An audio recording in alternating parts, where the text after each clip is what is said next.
is where we talk about opinions and ideas. Now you begin to tell me what you like and what you don't like. And then from there, then we move on to the next one where you express your feelings. And then finally we get to where we are intimate, where sometimes you don't even know to speak a word, and I can tell how you're feeling. You see, by the time you get to that point, your boyfriend or girlfriend or wife could be in that corner, and you look at each other like this and looks at you like this, and you just know, I don't think she's happy. Let's get out of here. Do you need to say anything? No, I just look at you, you look at me, and we know. And we grew up in some homes where if a visitors came, your mother gave you a look that told you, I'll kill you when the guests are over. Did she need to tell you, I'm going to beat you? No, she just gave you a look. Now, that is not an intimate conversation, but it is because communication has gotten deep enough, you can tell. Now, until you reach that point, you are easily likely to fall into a wrong relationship. Because you could have been at, hi, how are you? You're fine. And that's a lot of conversation we have on social media.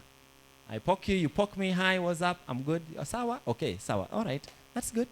Yeah. Singles, hello. Wale wanatafuta, hello. I hope it is sinking. Thank you so much for that one. Oh, okay, I wanted to add on that. The version B sometimes is actually already there. Yeah. It's what we call the red flags. But because you're so in love, you will choose not to see them. And eventually now when you start seeing them, you don't like them anymore. And I think that's where compromise comes in. Because you once loved this person when the red flags were there and you chose not to see them, but now you're actually seeing them. But you don't like them. But remember, they were there for you to see. We are calling them red flags these days.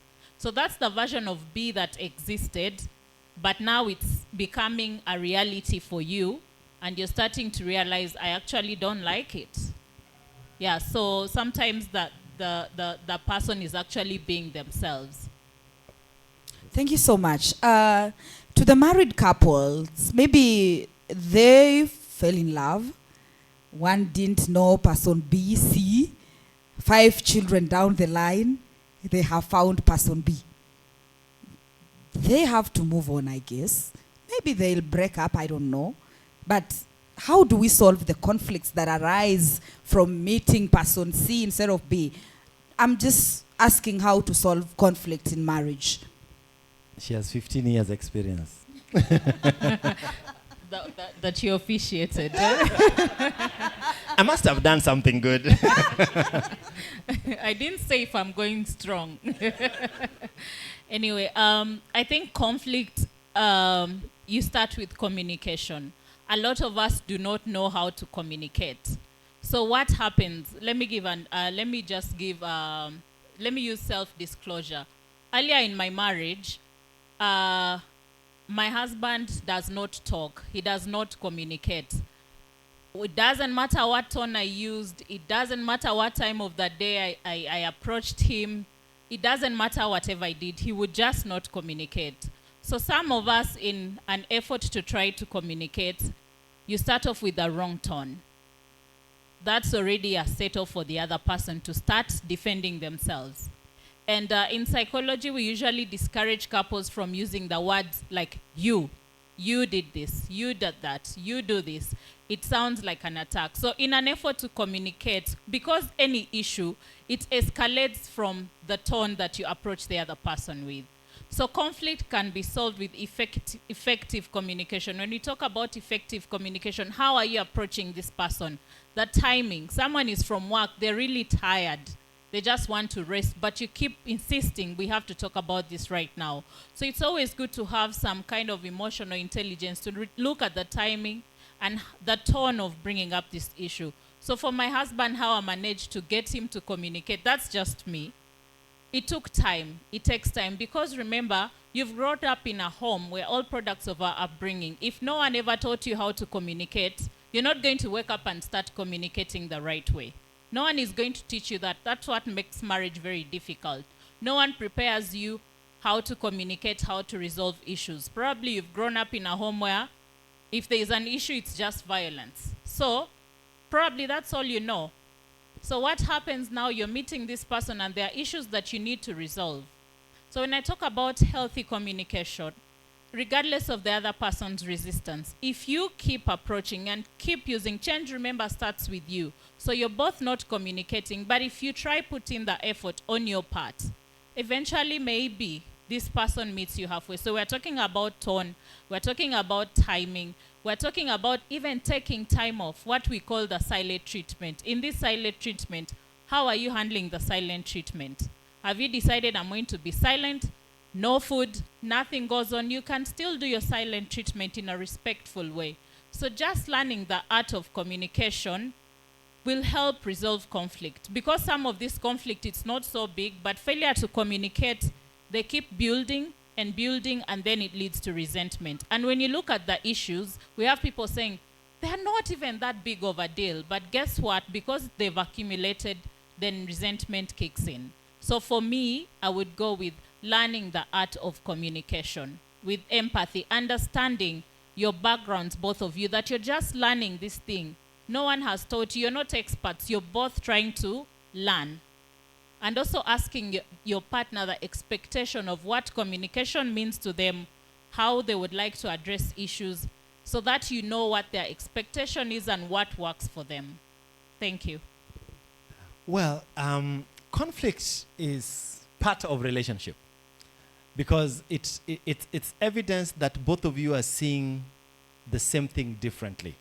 Now, one of the mistakes a lot of couples make, particularly ladies, is the assumption that when you get married, then you get swallowed up in his thinking, imagination, dreaming, and everything. In other words, you think the way I think. So if I say this speaker is green, and it's like, yeah, by the way, this is usually the color of green. You know, my husband said it's green. It's always green. I've always known it's green. No, you're not supposed to stop thinking when you get married. That's why the Bible talks about a wife is like a fruitful vine. That means there's a degree to which you're supposed to be productive and fruitful within this relationship, which means that you don't send your head to the toilet because you got married. Sorry to use that example. Because their tension begins to build when I don't appreciate that we see the same thing differently. Like, take, for example, today in the morning, I was doing a seminar on parenting, and then I was officiating a wedding somewhere in Limuru. So I actually came from the wedding. Now, the couple had said they wanted a particular color scheme. Now, traditionally, as a pastor, I put on a suit and my clerical shirt, and I'm ready to go. So I had to go to my wardrobe, and it's like, okay, Sweetie, which shirt here matches the color scheme?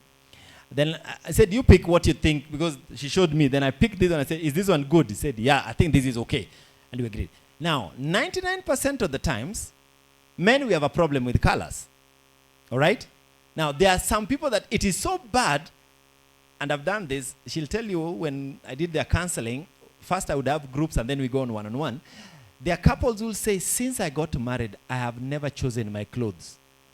My husband decides, or my wife decides. Now, what happens if she falls sick? Do you walk naked? No. It means you stopped being creative. Like the men who stop knowing how to cook once they get married. That, you know, that's why in my mother tongue, when a lady gets married, she has come to cook, directly translated. The question is, before I met you, see, you are cooking. So you still can, only that is convenience. Now, why the conflict? When we don't acknowledge that we can be different, when we don't acknowledge we can see things differently, and don't acknowledge that each and every one of us are giving this relationship, not 50%, it is 100%. I'm not 50% married, no, I'm 100% married. Her input is 100%. So we may have different ways of looking at it, but we will do. So the question is, do they now divorce? No. It is understanding, one, that we are different, appreciating the fact that we will see it differently, appreciating the fact that even raising the issue can come out differently. There are some people who will have thought through it, and then they get angry and say, see, I've been telling you like this, and you're wondering, why are you shouting? It's like, I'm not shouting. And you're wondering, you're screaming. He said, do you know what happens when I scream? The neighbors will know.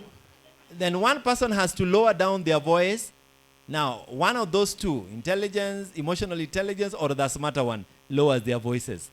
I'll give my own disclosure. The first time we disagreed loudly with my wife, I'm choosing correct words, disagreed loudly with my wife, I had volunteered as a youth worker for a church. I wasn't on salary, so I had a toolbox, and some young people came in and asked, Percy, didn't find me in the house, asked my wife.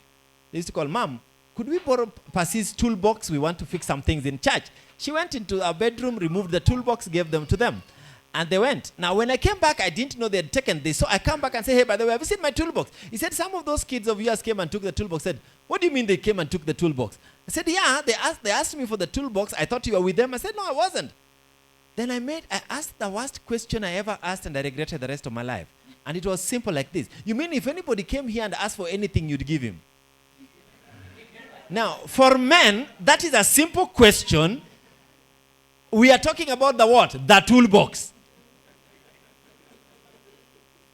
Ladies, if anybody came and asked for anything, you would give him.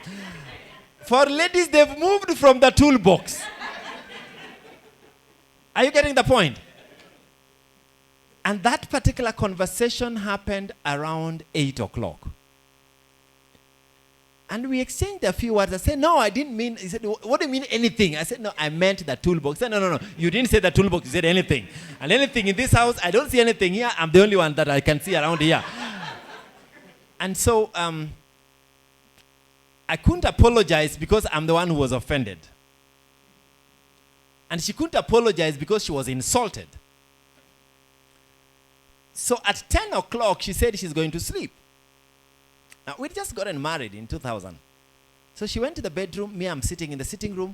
CNN had just come. So it's 24 hours. I'm watching CNN news.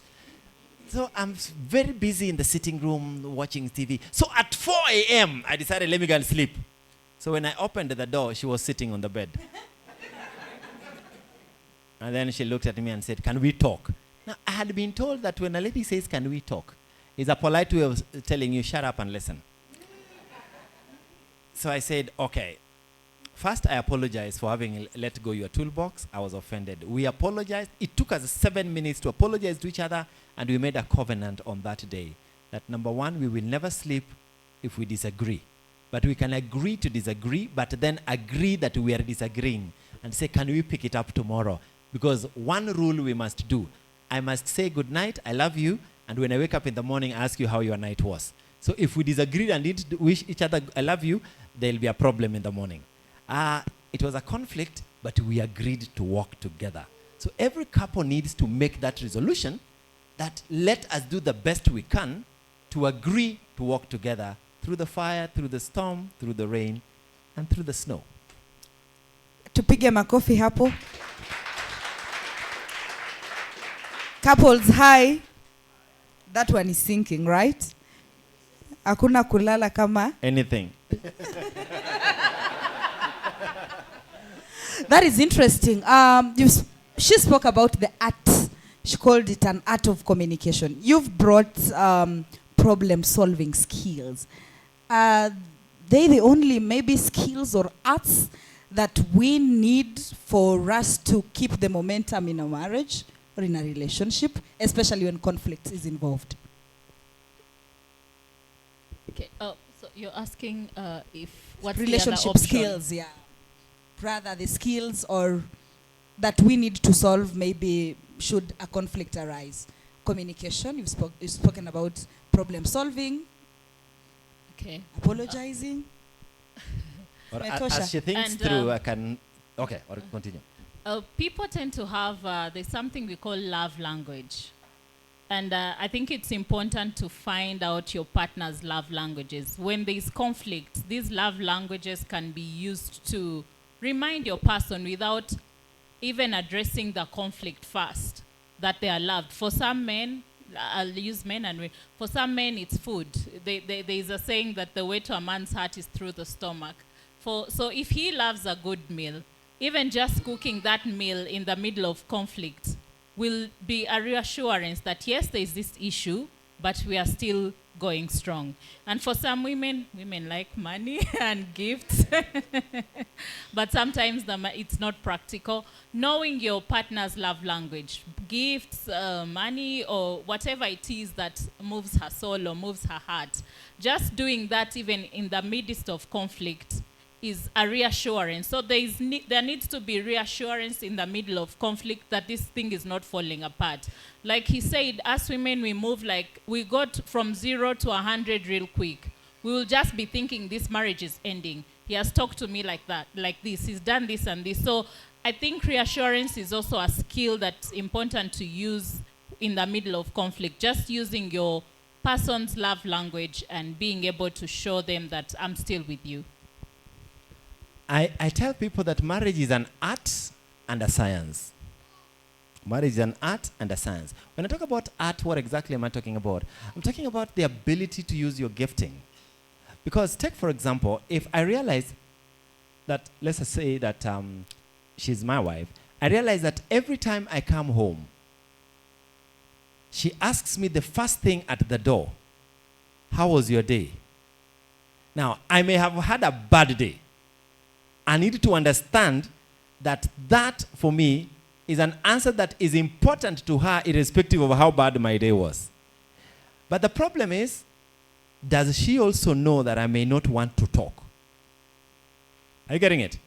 So when we talk about an art is how do I bring in the giftings that I have to boost the relationship? But the science part of it is that how much of my brain do I use to make sure that we are growing? Because for you to understand communication effectively and relationship, or even empathizing, because sometimes the lady can come in, and women sometimes, they say this about basic meanings, that a man gives a word its basic meaning by definition. Like if you ask me, John Mark, what's the time? I'll look at my watch and I say, this is the time. But if a lady comes from the bedroom and says, we are supposed to be going for this function, yes, and it is 6 o'clock. She's not asking you to look at your watch. She's saying, it is 6 o'clock, the dinner is at 7, I haven't dressed up, I haven't taken a shower, I haven't prepared the kids, I don't think I'm ready, we are not going. Ladies, the science is, help me understand that all those who are saying it is not 6 o'clock. And the guy will look, that is 6 o'clock, we have an hour to get there. And it's like, listen, you don't understand. By the time I finish showering, choose the dress, iron it, then set the dinner for the kids and prepare for breakfast because we'll come back late. No, it's too late. So what exactly are we saying? The science in it is that I need to be able to reach out with understanding that the person I'm dealing with don't understand things the way I do. So when there is a conflict, I need to go out of my own way and empathize and say, how is he or she seeing the issue? Let me give a simple illustration. The man's phone rings and he picks the phone and stands up to answer it at the door. 99.9% of women will think what? Who is on the other side? Now, why on earth would you do that? Why would you go out to pick a phone call? No, because you haven't answered the question, you are asking questions. Are you getting the difference? You haven't asked the question, who could it be on the other side? Where the science comes in and the giftings comes in, you'd patiently wait for him to come back and wait for him to tell you who was on the phone. Because if you say, so who was that? I'll give an example. Right now, as I had to tell Pastor Catherine, my phone rang and I picked it and I said, let me answer this, and I went out. Now, of course, someone will think, why is he answering? There are two people that I actually talked to. First, I have a conference next week. I'm training all our Sunday school teacher leaders from the whole country on how to compose and write music for Sunday school children. So one of our bishops coming from Southern Nyanza, I needed to confirm with him, I need to book your ticket. Can I book 1, 2, 3? Now, I wasn't going to do that when the music was playing. That's respectful. Is that correct? But then, as I was walking out, my phone rings, And a youth from my church where I am attached tells me, my mom has just died in Nairobi West. So I said, let me get out and talk with you. So as I was explaining to him, he said, I'm in a place I can't come now. Let me call another pastor and ask him to run to Nairobi West and do that. Now, suppose I was with my wife. I was like, so who was that? Why didn't you answer it here? Now, what do you think is going to be my reaction? Emotional intelligence, I would keep quiet. Because I'm mixing two things. The excitement of the dinner here, the sorrow of having lost someone, and dealing with the boss. So how am I going to react to her? I can handle her in the house. So I keep quiet. And then you see, now you're not even talking. You're not even denying it. That's why we need the science and the art. Maybe when the Bible says love is patient, it is not just for men to be patient. It is for both of us. It's kind. In fact, the whole of this week I've been talking about that, and I say, one verse it says, it does not keep a record of wrong. Ladies, does that sound familiar? I know the one who wrote that must have talked to someone who is a wife. Does not keep a record of wrong. It does not, is a series of, that is 1 Corinthians 13 from 4 to 8. It is an amazing description of what love is. When you begin to think about it, you begin to realize even irreconcilable differences we can sort out. Round of applause, Tim. Tracy mentioned about money. We cannot get out of this conversation without money. And I would like everyone to answer this just from their own perspective. Now, I'll start with you, Reverend. A lady maybe has gotten a guy, the lady is hardworking, she's trying to make both ends meet, then maybe, the man is not yet up there. And perhaps trying to maybe figure out things, maybe not. Men are blaming women on raising standards. I have not raised standards. I'm just trying to perhaps be a better person. I'm looking at the bigger perspective in future. Maybe I want to drive a Range Rover. Maybe I want to be up there. And this man, perhaps trying to pull my leg, I see that if maybe I get into an entanglement with this one, he might maybe bring me down. Is really money a factor? To you, Tracy, what would you perhaps do in such a situation? Do you consider money as a factor when maybe choosing a partner? For the singles ladies out here. Well, I personally, when I met my husband, he didn't have much. And I was coming from a family where we had something. True love is all we had. I left my country, I moved here, he didn't have his own place. I was coming to stay with him and he was living with his sister. And he had lied to me that he has his own place. You know how guys are. So I come and there's a lady and it's an older sister and I've packed all my belongings and by the way, I've lied to my dad that I got a job promotion. Love, I'm telling you. So I come here and I find that he's living with his sister. And I'm like, okay, when is she moving out? And only to realize that she owns the house, owns the couch, owns the saucepans, owns the plates. All it has is his clothes and his laptop. So for me personally, money was not a factor. I didn't know how much he earned. I didn't ask. I didn't even know if I was going to survive with him. I was just in love with him. I'm being honest, I was just in love. And I dropped, actually when I moved, I left my job that was paying me decently. And for 4 years in our marriage, I didn't ask how much he earned until I lost my job. When I came, I started doing internship. So when I lost my job and now we have a child, now I want to know how much he earns. I want to know what we have on the table. And I'm bringing nothing right now to the table, but I want to know what's on the table.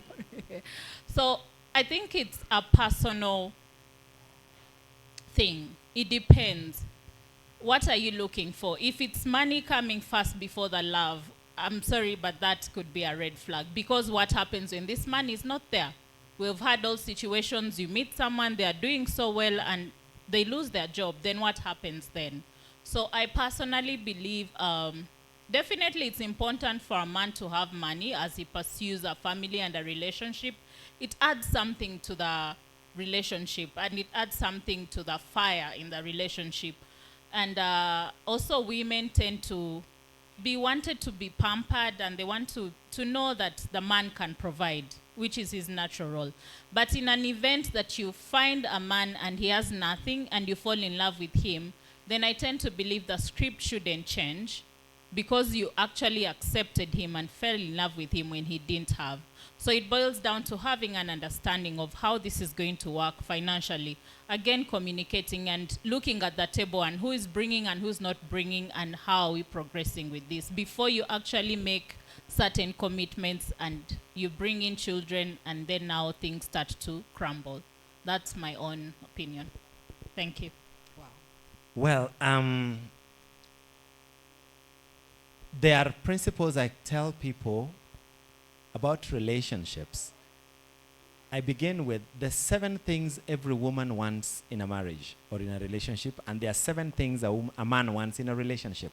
Because of time, I won't go into all of them. But on top of a woman's list is a security. Now, a lot of people think it is love. No. Actually, it is. Love is number 3. A lot of people think it is love, because love has been made a big deal by Hollywood.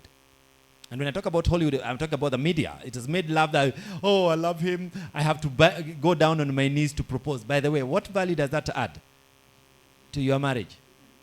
When I go down on my knees? Love. Does it add anything? No, it's just drama. Let's be very honest, it's just drama. Yeah. Because suppose after he does that, then he beats you. Does he love you more? So just drama. So what I'm saying is, security is key. And security, there are 5 things in security. You should get the book. I'm writing a book on that. On top of the first security, as far as a lady is concerned, is emotional security. I need to know I can trust you with my feelings. I need to know I can trust you with... There are times I have mood swings and things just not working. It is hormonal. I don't understand myself, but I know I can trust you. You can see me cry. Just accept me for who I am and love me. That's okay.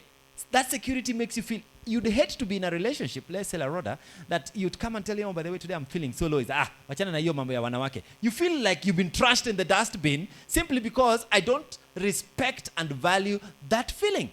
Now, the second one is sexual security. I need to know I'm the only one. You're not doing another guy. You're not doing somebody else. You're not doing somebody else. And now, that comes in. Number 3 is financial security. Okay? I need to know. Now, it's not... Ladies, it's when we exaggerate it that it comes out badly. Every woman wants to know I am safe. Tell me what we have so that I can plan mentally with it. It is not that give me everything you have so that I am in charge. No. Let me give a simple illustration. Now, if we are husband and wife and our family budget is 10,000, do you know that you can run our family on 10,000 shillings? You'll prepare food, you will know what we eat, you will use bar soap, you will use Omo, you will use everything. Now, if fortunes change and our house budget is 100,000, same family, me, my wife, and my 2 kids, same woman will run that same house on that 100,000. How? Is that we will no longer use bar soap, we will be using gel. We will no longer use Vaseline for doing our body and everything else. We will go in there and from super glue and everything. Things will change. Previously, I knew which butchery to go and get nyama, and I know, by the way, nipatie. I don't like a lot of mifupa, but just bring. Not too much fat. But now I'll be doing steak from Prime. Hello? Hello. Have the family changed? What has changed? Standards. Why? Because there's more money. If I lost my job, 2 options could happen. She could either go on strike and walk out, or say, but we started with the 10,000. We can get back where we started. And we can be fine. Because you are not going to lose your hair because now you're using 10,000. And I'm not going to grow fat because we are now using 10,000. So financial security is key. Now, the challenge we face, my friends, is that when money becomes the purpose for your relationship, then you are in trouble. You missed out the principle. When the Bible says love of money is the root of all evils, it does not say money is the root of evils. No. It is the love for it. Let me give you this that will scare you. The Bible, Jesus in all his teaching never said that the enemy of God was Satan. No. Actually, the best place he compared it, he said, you cannot serve God and money. Which means the worst enemy of relationship becomes when money becomes your priority. So it doesn't matter how much it is. If that's what you're looking for, trust you me, when you don't have it, you'll go looking for it somewhere else. And that will not be in this marriage. You look for it out. But when it is not the priority, trust you me, what we have, we can work together. And let's be very honest, most of our parents were not wealthy. They may not have been romantic. They never got flowers on Valentine. They did not even put on red like you're all doing here. But their marriages have lasted 40, 50 years. And our parents will tell you, I remember one man told me just before I got married, that John Mark, do you want to make your wife happy? He said yes. Do you want your marriage to last long? He said yes. Let me give you the secret. Go and ask your father what he does. When I asked my dad what he does, he said, John Mark, just understand her. You will not do it, but keep trying. 25 years later, I'm still doing that, trying to understand her. Makofi. I can hear loud, oh yes. Nasikia tu anaongea, nasikia, oh yes. Those could be single men from the back, by the way. Oh yes, there. That is so nice. Thank you so much for the insights.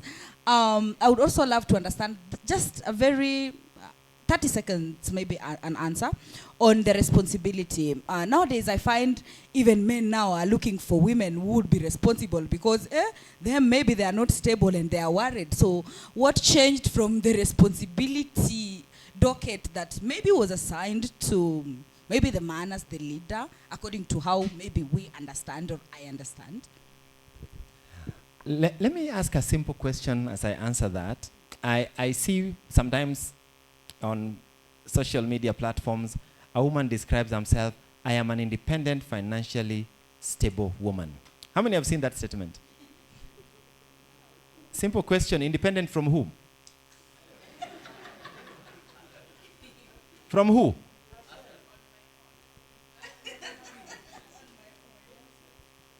Have you ever seen a man say, I am independent, financially stable? Because if I'm looking for a relationship, independence leaves. Yeah. So if you're not in a relationship, you can say you are independent, but from who? You are someone's daughter. You are getting into a relationship. As I cannot say I am independent because I was someone's son, I got a job, I had finances. Like I like what she said. We had something. Okay? Now, when she didn't now have money, she realized, by the way, the issue has not been the money. The issue is, how are we managing? So with the little we can. Now, a lot of men, unfortunately, because of what is happening in the media today, are also going for, I need a financially stable woman. There's a problem there. The problem is, men were created and wired. Oh, let me mention this. There is nowhere, this will shock you and you might never invite me again to this church. So I'll mention 3 things that a lot of people have assumed and they are not scriptural. There is nowhere in the Bible where God told man, provide for your wife.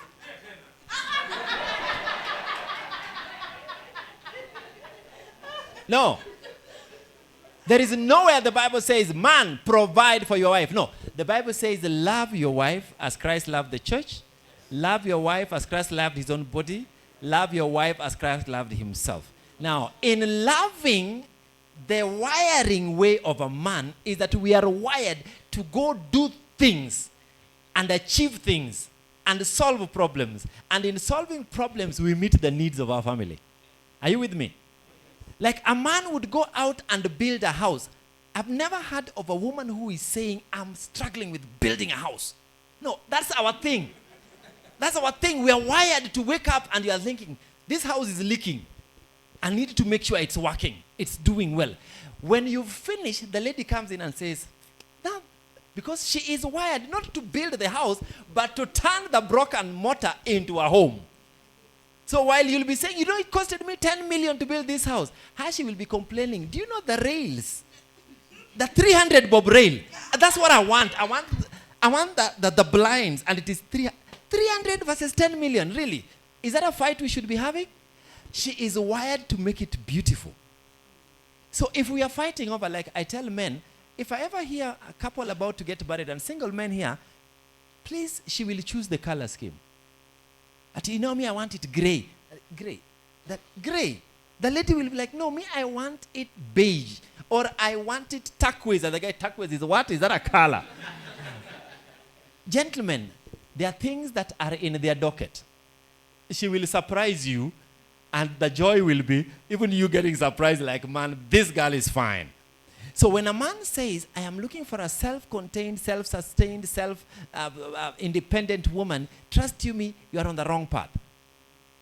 And that path, let me tell you, immediately she gets to that level, her expectations go higher. So if we were together, maybe working in the same job, all of us earning 50,000 shillings, her expectation goes higher than you. You cannot sustain her. Why? She needs someone to take care of her. You can't. So that standard goes down to 1, that comfortable with 20. Why? Because she will be looking up to you. Now, at 50, she will be looking up to someone 70, 80, 90, 100. We are not saying the women love money. We are saying that they are wired to feel safe. And therefore, your responsibility as a man is go out of your way and take care and take charge. Now, that does not always mean you have the money you are looking for. I'll give my own testimony. When I quit my hotel job, I'm a hotelier by training, the year we were getting married, before I even proposed, so I was a jobless guy. I was entering ministry. I'd saved some little money. So I proposed to this lovely girl. She's a Kikuyu girl. So my father-in-law asks me, John Mark, I hear you are going to school, you don't have a job, you're entering ministry, how will you take care of my daughter? And of course, the spiritual man that I am says, the Lord will provide. And Mr. Ndegwa looked at me in the eye and said, how exactly will the Lord provide? Because I do not want my daughter going without food. I promised him and I said, Dad, I will make sure there is always 1, a roof over her head, and 2, food on her table. Now, it will be her responsibility when that food is on her table to make sure it comes from the kitchen nicely done.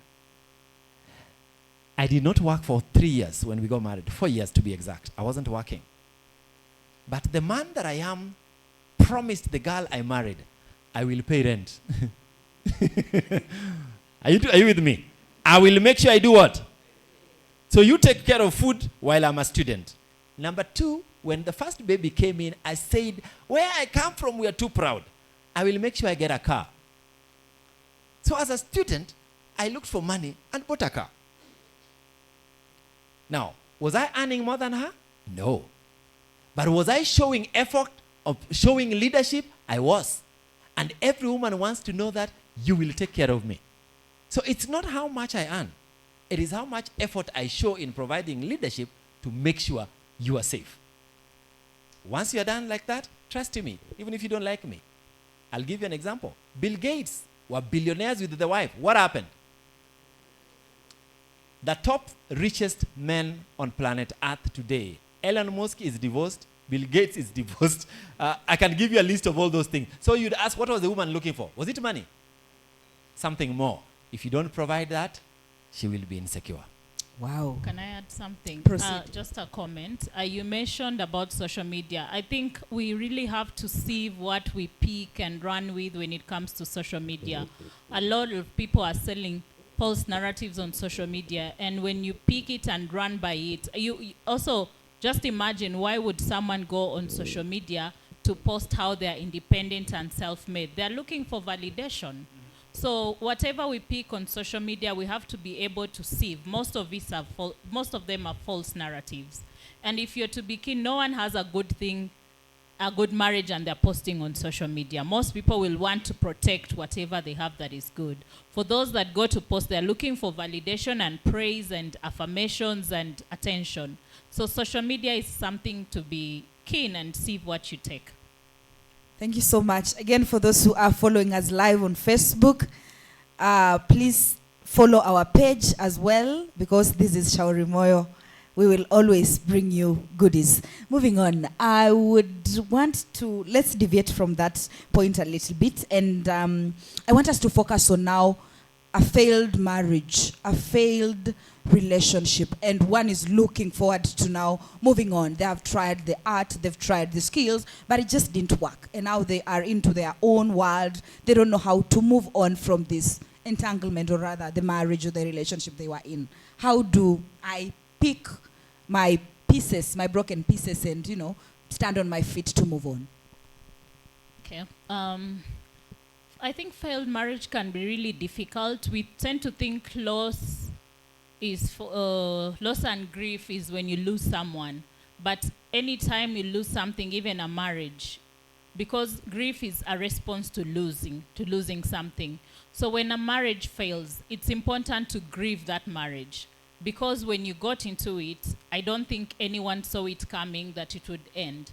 So when the marriage ends, allow yourself to grieve it. And by grieving, you accept that this has come to an end.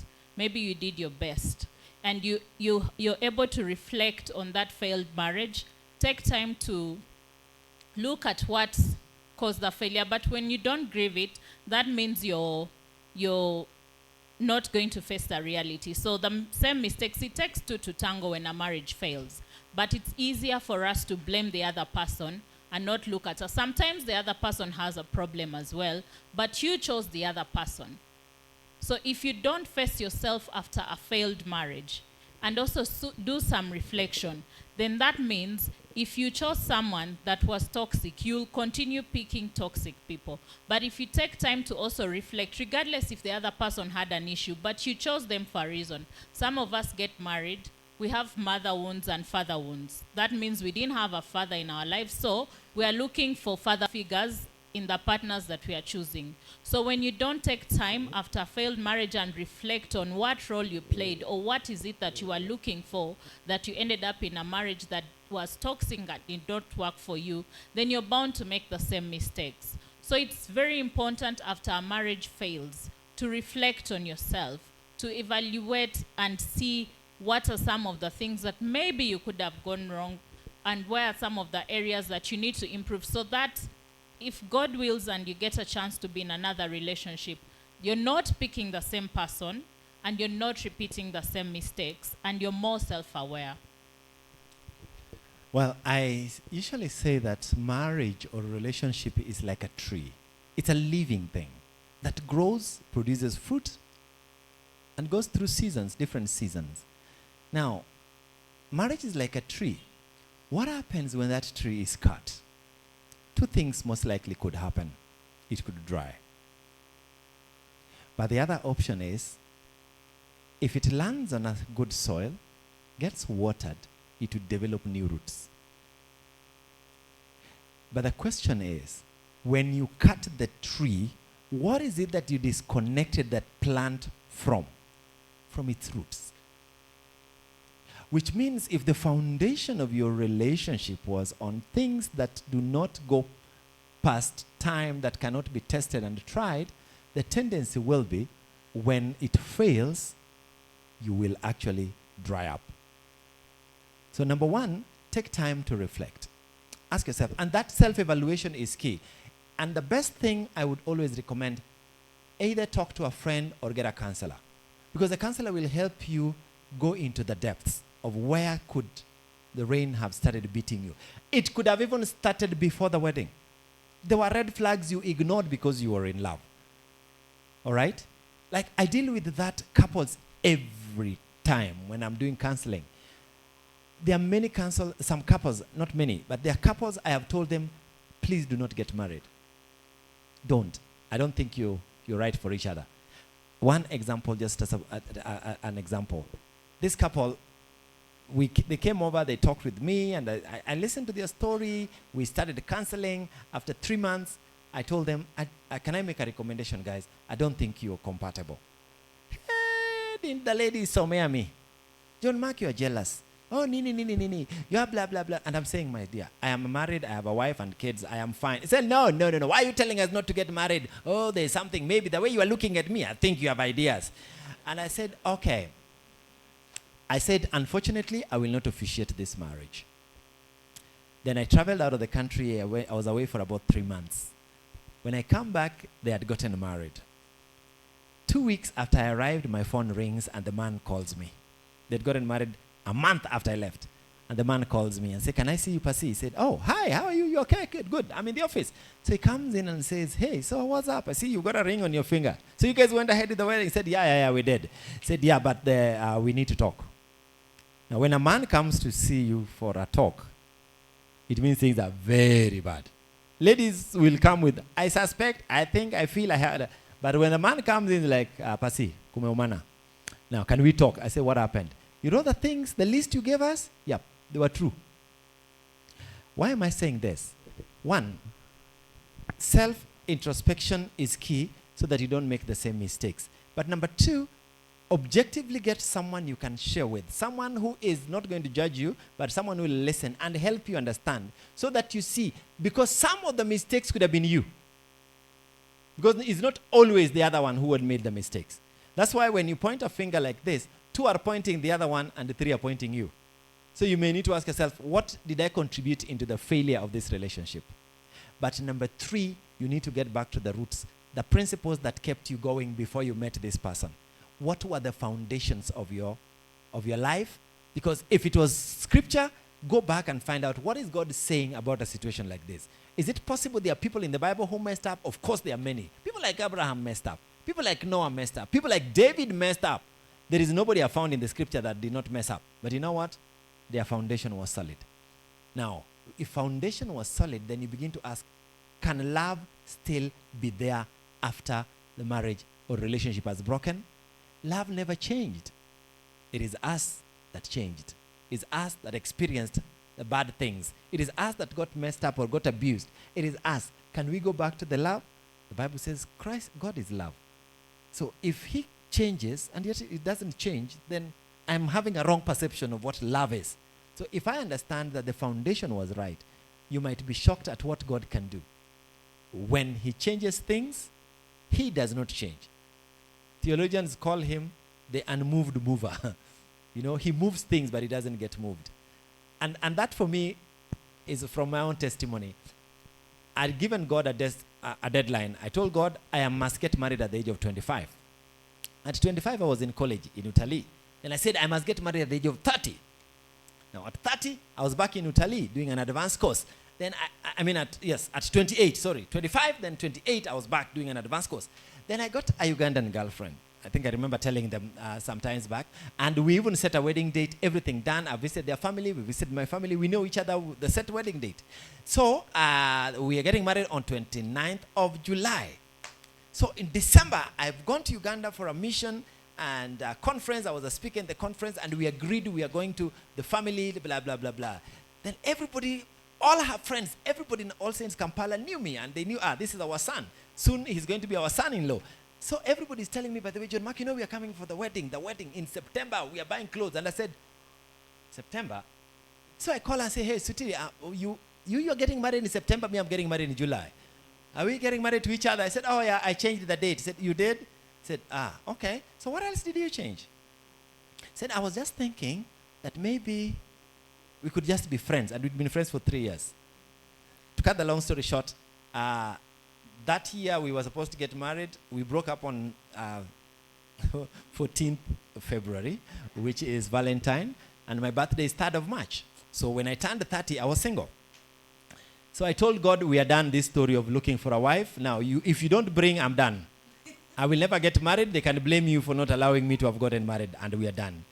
So then finally, the Lord brings this girl, and after 1 year, the Lord brings this girl. I said, you told me to bring a brooch. And I said, not this one. I said, oh, why? We had a very constructive conversation with God. I said, one, she's Kikuyu, Amaluo. That's already a bad thing for me.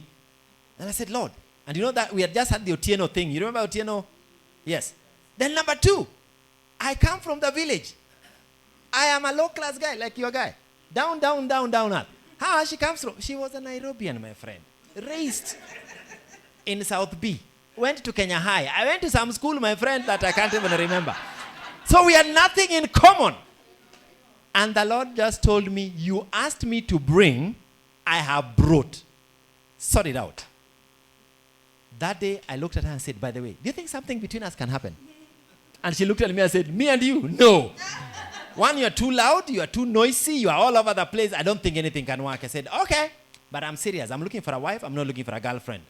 And she told me, I'm looking for a husband, not a boyfriend. I said, you're looking for a husband? I'm looking for a wife. Let's try this thing. I said, me, I'm not trying. I told her, me, I'm not trying. I said, once I'm in, I'm in. I said, you are serious? I said, I'm dead serious. Now, I had not told about what the Lord told me. We could have used that as a spiritual line. Me, I didn't. Because the Lord told me to sort this thing. The man in me, she said, okay, let's give it a try. 1 year down the line, we were married. 25 years now, we are still married. What are we saying? What are we saying? We are saying that challenges will come. But that should not change you if the foundations were right. Are we together? So can marriage break? Yes, it is possible. Can you recover? Yes, it is possible. But the process of recovery takes a lot of things. I told you there were 2 things I was going to say that will make you not call me back to this church. And this was the second one. I hear a lot of people who tell me, oh, I don't trust my husband anymore. I have trust issues. You've heard that statement? Anybody ever heard that statement? I have trust issues. Our relationship broke because I couldn't trust him. And Anybody ever heard those statements? Come on, let's be honest with each other. It is not because of what I'm going to say. Just lift your hand. I know you. You're looking at me like, what is he going to say? This will shock you. There is nowhere in the Bible God said, trust your husband. There is nowhere in the Bible God said, trust your wife. In fact, this is what the Bible says. Cursed is the man who puts his trust in another man. But this is what the Bible says. Love trusts. Love hopes. Love endures all things. Which means you did not have a reason to trust him, you loved him. And as a result, trust develops. But Hollywood has made trust the primary and removed love, replaced it with the lust. So what happens? I lost trust. It's like I ask you, go get a mango, and you bring me a mango fruit. I said, is the tree still there? He said, yeah, it will still be there tomorrow. But what about this one? I will eat. If you picked the cluster of trust in the, that is just part of what love is. That can be broken. But the love has not changed. So we can make it from where we are fallen. Sure. So we are nearing the tail end of this conversation before I invite the audience to pop in with their questions. But the second last question is about kids, children. When a relationship has failed, marriage has failed, or maybe it is in limbo. Kids are affected. How are they affected? How do we, help kids? Because, they are maybe they're just innocent, as they say, children are innocent. Okay. Definitely when a marriage is getting affected, it's the kids. The kids tend to suffer the most because we assume, sometimes we hide our arguments and assume that the kids can't hear or can't see anything. But kids are smart. They're able to tell. They know you more than you even know yourself sometimes. They know that mom is moody, there's going to be a fight today, and they eavesdrop. And when parents are struggling, every child's joy is to see their parents functional and loving each other. But when there's this dysfunction and toxicity, it affects the children in a way that it starts affecting how they relate with the opposite sex. Some of us are products of what we saw our parents doing in our marriages, unconsciously, definitely. You don't go intending to be like your mom. A lot of us have shown, I don't want to be like my mother. I want to be different. But unconsciously, you're being like your mother. So children start picking up on habits, and that toxicity affects them mentally. It affects them when they go to school. All they think about at the end of the day is that toxicity at home. when they are interacting with their peers, they are just busy thinking about how their peers have happier homes than others. I deal with children sometimes, and when they come for sessions, all they talk about is their parents. All they talk about is how their mother is rude to their father, how their father is rude to their mother. They see these things. And sometimes as they get older, or these children that bully and fight in schools, sometimes you find that it's something, a habit they're picking from home. So I don't think there is a way you can protect them from that toxicity in the home, because that's their home and they have to see it and face it. But when the marriage ends and now you're going back and forth, a lot of us like to use the children as punishment. Some of us women say, you're not going to see your father. We deny the father rights. And some of us men, maybe if we're fortunate, take the kids, then we deny them the rights to see their mothers. So in this process, as you use the children as punishment for the other partner, have you taken time to think of how it's affecting? Children will never hate their parent. That's their parent. So when you try to turn them against the other parent, eventually when they get older, sometimes it ends up backfiring. I'm a product of a broken home. My father was, I'll do a lot of self-disclosure, because sometimes people think because you're a psychologist, you have your life figured out. But I had to figure it out myself. My dad was polygamous. He had 3 wives. One night he came, picked us from home, and took us to another home. Just like that, no clothes, no nothing. It's like he kidnapped us. And it was a crime punishable if you saw my mother. So he used us to punish our mother. So for 20 years, I never saw my mother. And as I get, okay, that makes me emotional, but I've healed. So as I got older, I start looking for my mother. And I look for my mother and I find my mother. And right now, I've developed a relationship with my mother, and I see my mother more than I see my father, because I felt like that was taken away from me. So when you use these children to punish the other parent, they eventually grow and start doing their own research, because I had to do my own research to know why was this happening. I had to ask questions. And we eventually found out that you start to feel like you get angry. I was angry at my dad for the longest, and yet he was like my best friend. We had a close relationship. So sometimes these things that you're doing, they end up backfiring, because the children will do their research. When they get older, they'll want to listen to both sides, and at the end of the day, you'll have a strained relationship with your child. So what I'm trying to say is, in this conflict that we're having as parents, let's try to avoid using children to punish the other partner. Let's try to protect our children. Let's even have conversations with them. I do have conversations with my daughter. I tell her, I know you've noticed Dad and I are not talking. How does it make you feel? Of course, now I know better. I never used to have those when she was younger, but now I do have conversations so that she knows that this conflict happens, but we will be okay. Because when I don't do that and she's seeing it, for 2 days we are not talking, she's worried, she's thinking, are my parents divorcing? They start to fear for the relationship. So if you can have conversations with your children, you teach them about conflict. And when you resolve, let them see that conflict does happen and it actually can be resolved. So you can have conversations with your children, tell them this and this is happening. Adults sometimes also don't get along, just like you fight with your friends. This is happening between me and your dad. And maybe you've noticed, of course, they're older children, but don't worry, we will sort it out, or we will figure things out, so that your child knows that conflict is okay, because it does happen. And then also when you make up or when you resolve it, conflict can still be resolved. So you're able to pass on these skills to your child, and they're also able to grow up seeing conflict. Yeah, but the children need to be protected, because it does affect them. And if you think you're punishing their father, I'm a product of how it backfired. Yeah, thank you. I think she's mentioned a lot of it, but I could just add in something that a lot of parents do not understand. One, that children are like a sponge. They see and just absorb. And they receive it, they absorb it. Now, they may not tell you what they are seeing, because they also are an independent brain, have their own way of interpreting what they see.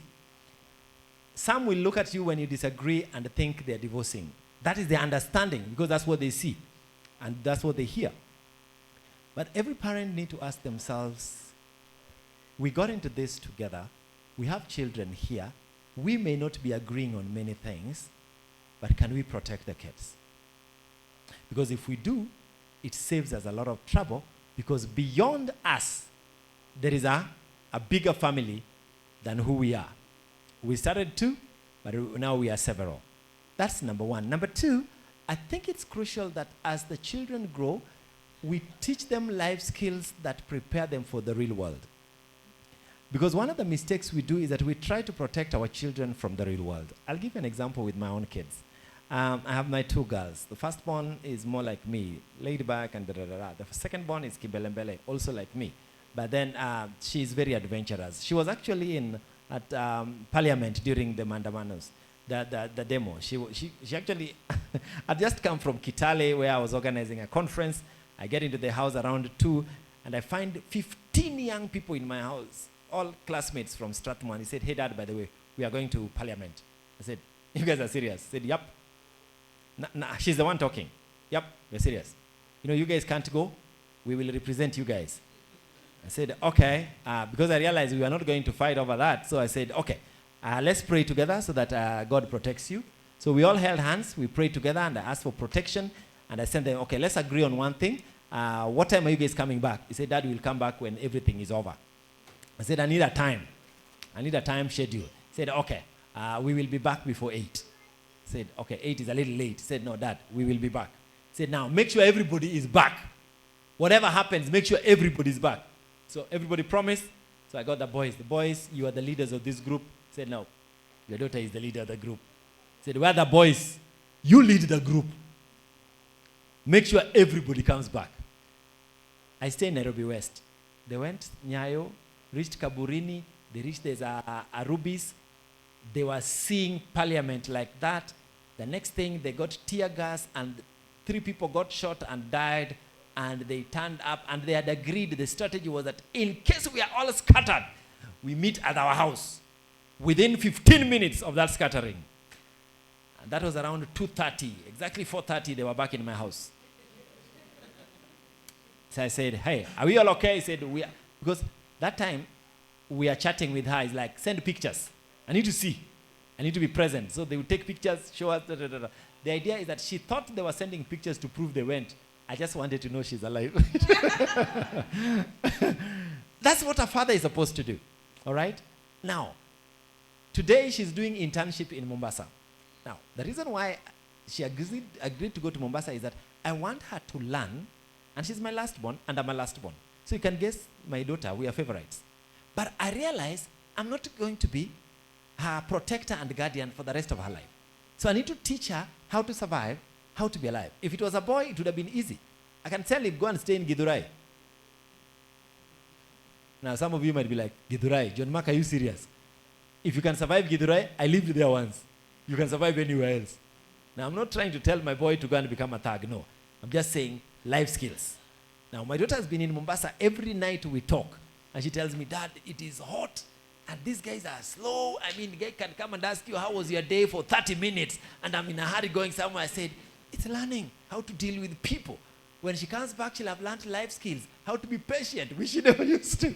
Okay. Now, part of the mistake we make is that we protect our children from real life to the point that when things happen that are not positive, they don't know how to handle it.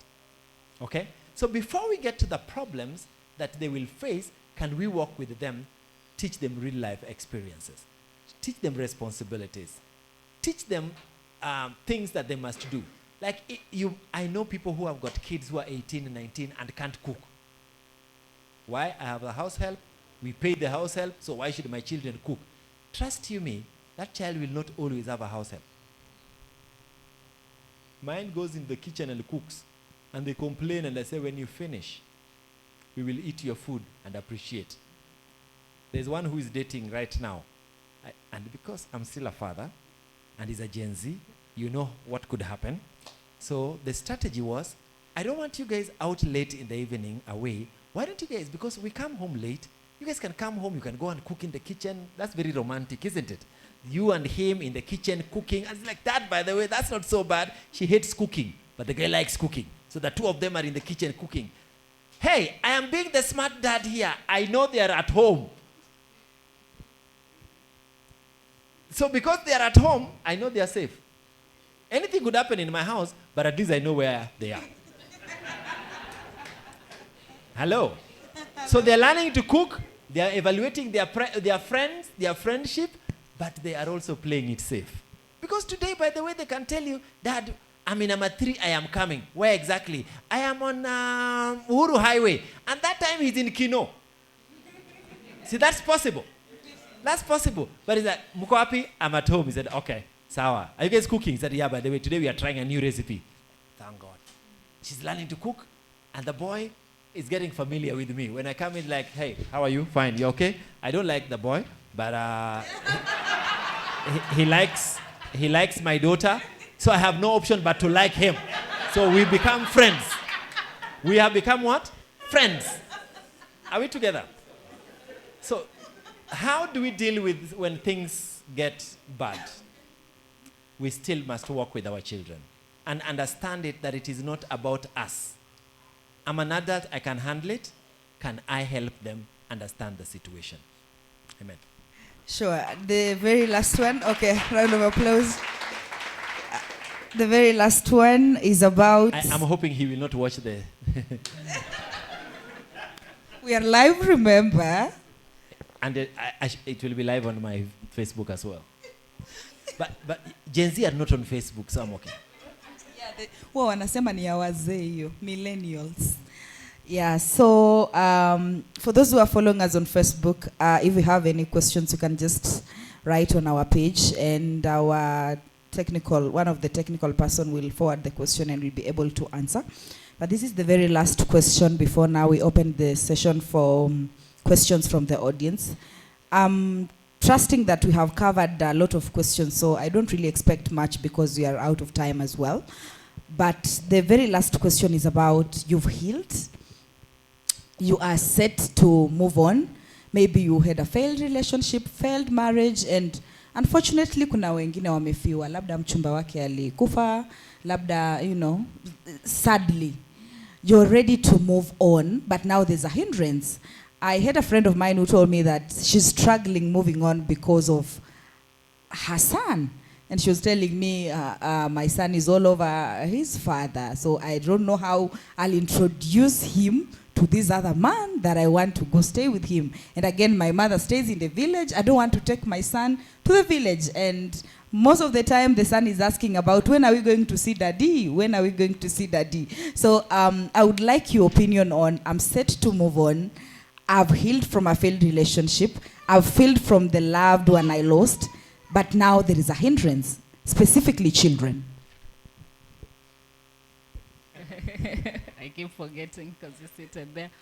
Well, I think it all boils back down to protecting our children, because the reason why we are scared, or why one might be scared to tell their child about their new partner. Of course, there is a protection. You're not sure if this relationship will work.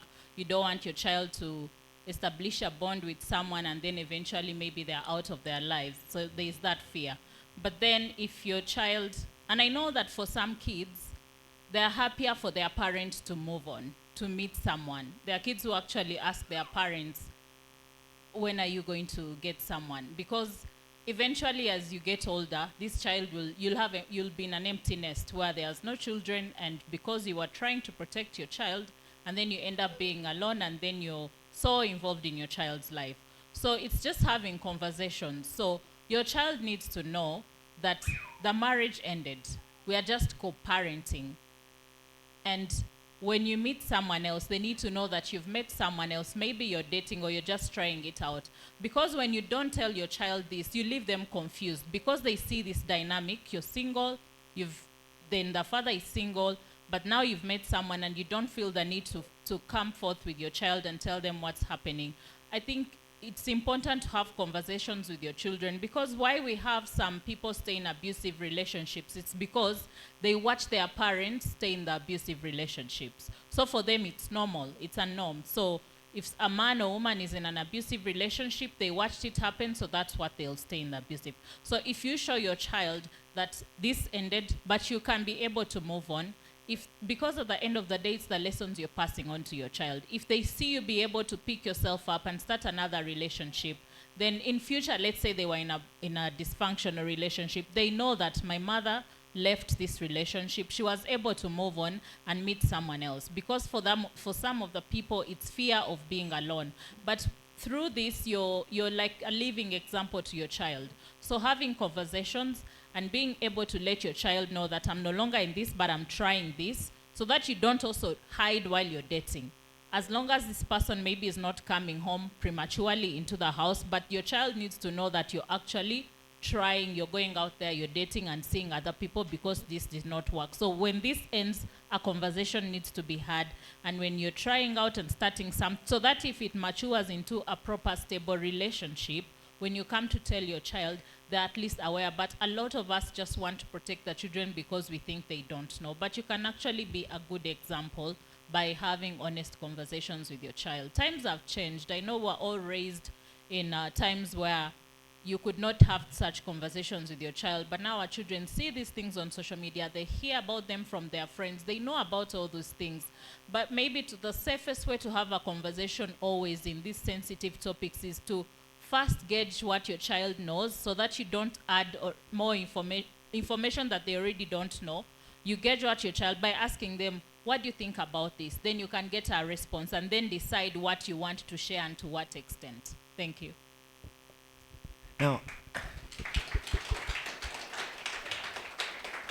there are two things I would like to throw in the spanner in the works. Like I said, there are things I might say that will make you not invite me again.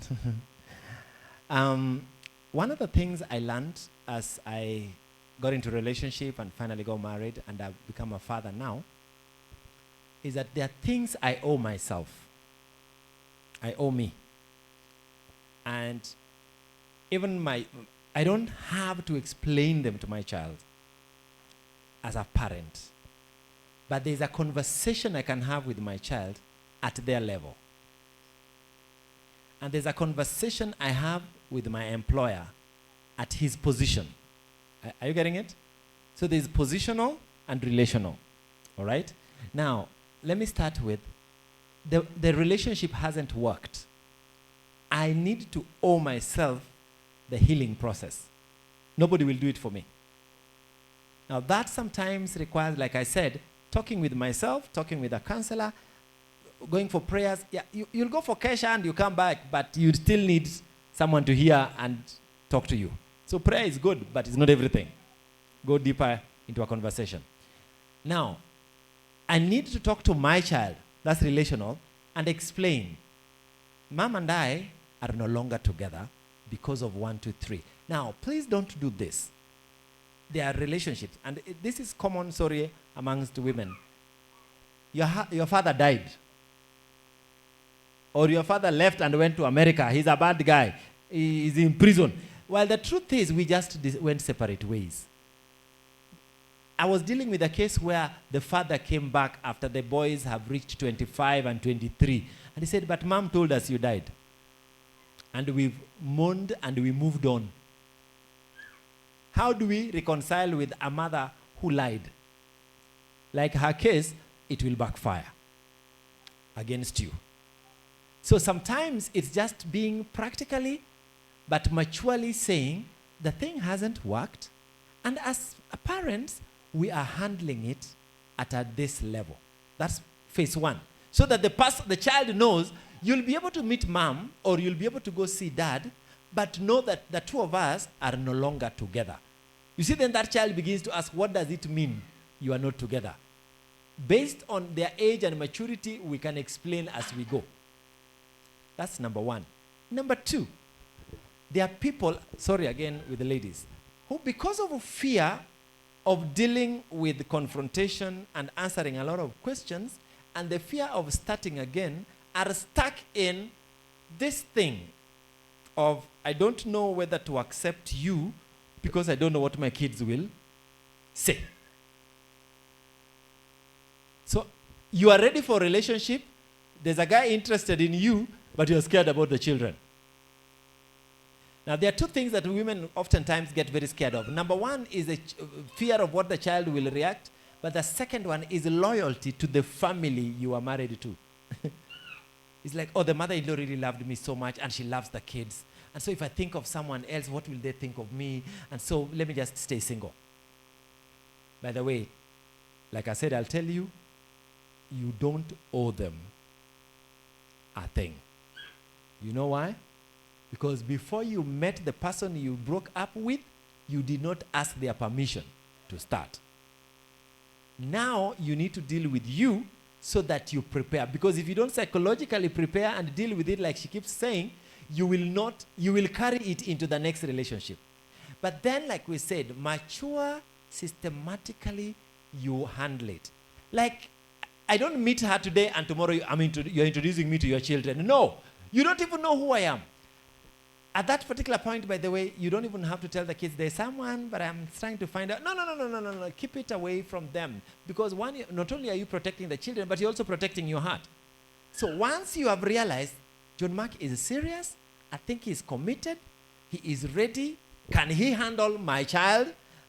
Are you ready to be in a relationship with someone who either is widowed or is divorced, or that they come, we stay, but never happened? And you know, some come, we stay last 20 years. And 5 years, 5 children down the line, you actually have, but are we married? You've never come home, there are 5 children, and then the guy says, by the way, you know, I've never paid dowry and there's no certificate. Minime, I'm moving on. And how do you move on after 20 years, 5 children later? Anyway, a situation like that. So when you've noticed and you are sure you can confirm he is ready, then you say, okay, let me go introduce the conversation to my side of the family. You see, just like you did not introduce to your parents every Tom, Dick, and Harry. John Mark likes me. Dad, that's my boyfriend. Then tomorrow is like, oh, by the way, Henry is the, John Mark, I found he's not serious. So by the time you've met, like as a father of girls, I do not ask my girls who the boy is. When you will be ready, you'll come and tell me, Dad is the one.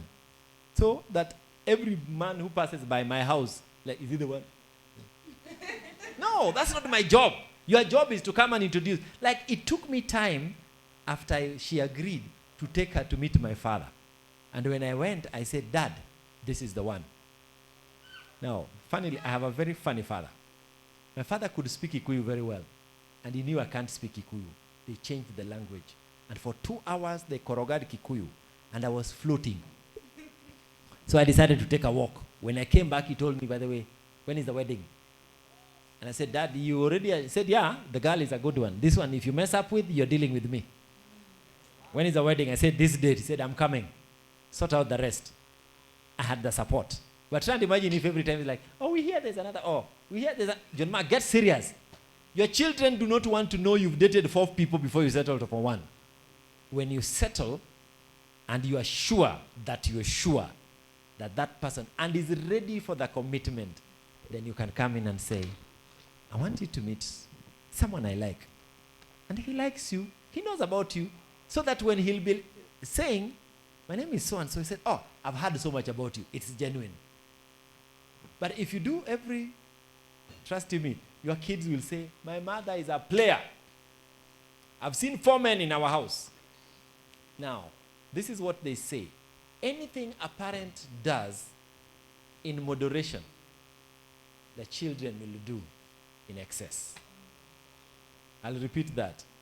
Studies show that anything a father or a mother does in moderation, your children will do in excess.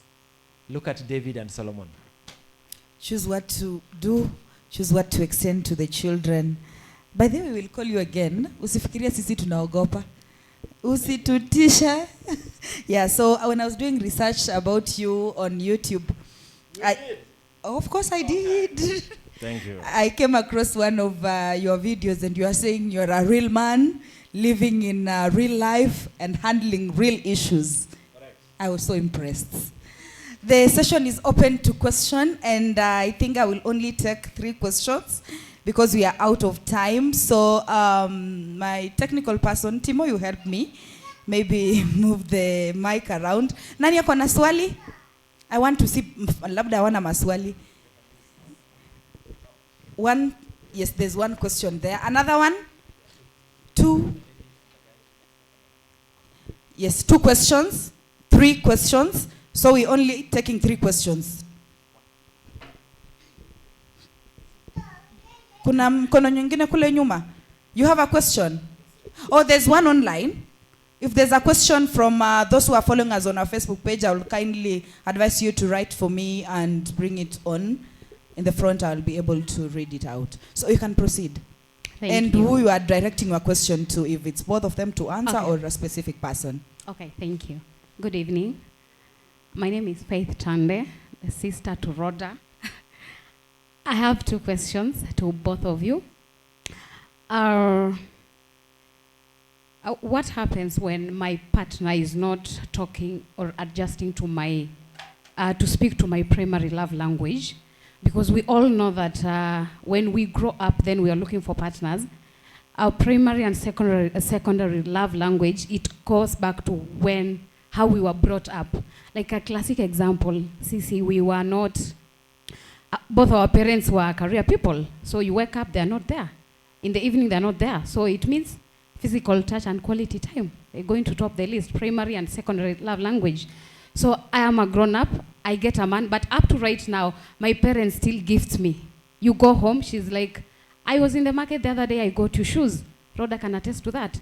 We were bought shoes, dress, everything. So it means, so I get a partner. The partner is sending flowers right, left, center. He is gifting me. After 10 minutes, I'm writing paragraphs to him. He's wondering what is not happening. People are wondering, like, people are seeing I am loved, but I'm not loved. I feel I am not loved. And then people will wonder, what is wrong with this girl? I wish we had your partner. But in the real sense, gifting is not my primary love language. I have talked to this man, he is not adjusting. You say love endures, and love endures, trust and hope.